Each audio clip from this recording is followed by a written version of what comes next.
Facebook page create করেছেন কিন্তু ব্যবহার করছেন না, ব্যবহৃত ফেসবুক পেজ কিভাবে ডিলিট করবেন ভিডিওটির মাধ্যমে আপনাকে দেখিয়ে দেবো এবং ভিডিওটি শেষ পর্যন্ত দেখতে থাকুন। প্রথমে আপনাকে ফেসবুক অ্যাপে প্রবেশ করতে হবে। প্রবেশ করে ওপরে দেখবেন যে আপনার ফেসবুক পেজের থ্রি ডট মেনু অপশনে আপনাকে জাস্ট ক্লিক করতে হবে।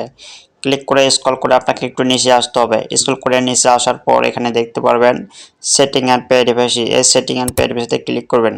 ক্লিক করে আরেকটি অপশন দেখবেন সেটিং। এই সেটিং অপশন আপনাকে জাস্ট ক্লিক করতে হবে। ক্লিক করে আপনাকে আরেকটি অপশন দেখতে পারবেন, স্ক্রল করে আপনাকে নিচে আসতে হবে। স্ক্রল করে নিচে আসার পর এখানে দেখবেন অ্যাক্সেস অ্যান্ড কন্ট্রোল, জাস্ট এই অপশনে ক্লিক করবেন। ক্লিক করে আপনাকে একটু লোড করার একটি অপশন আসবে, ডিঅ্যাক্টিভেশন অ্যান্ড ডিলিশন। এই অপশনে জাস্ট আপনাকে ক্লিক করতে হবে। ক্লিক করে আর এই যে ডিলিট পেজ অপশনটা সিলেক্ট করে দিতে হবে। সিলেক্ট করার পরে যে কন্টিনিউ অপশনে জাস্ট আপনাকে ক্লিক করতে হবে। ক্লিক করার পরে আরেকটি অপশন আসবে, এখানে আপনি যে কোনো একটি অপশন সিলেক্ট করে দিতে পারবেন, চাইলেও না দিতে পারবেন। আমি দেবো না, যে কোনো একটি অপশন না দেওয়ার চেয়ে কন্টিনিউ অপশনে ক্লিক করবেন। কন্টিনিউ অপশনে ক্লিক করার পরে আপনাকে স্ক্রল করে একটু নিচে আসতে হবে। আসার পর এই যে এখানে দেখবেন কন্টিনিউ অপশনে জাস্ট এখানে ক্লিক করবেন। ক্লিক করে আপনার সামনে এখানে আসবে আপনার ফেসবুক যে মেইন আইডির পাসওয়ার্ড এখানে দেবেন। মেইন আইডি পাসওয়ার্ড দেওয়ার পর কন্টিনিউ অপশন ক্লিক করার পর এখানে ডিলিট অপশন আসবে।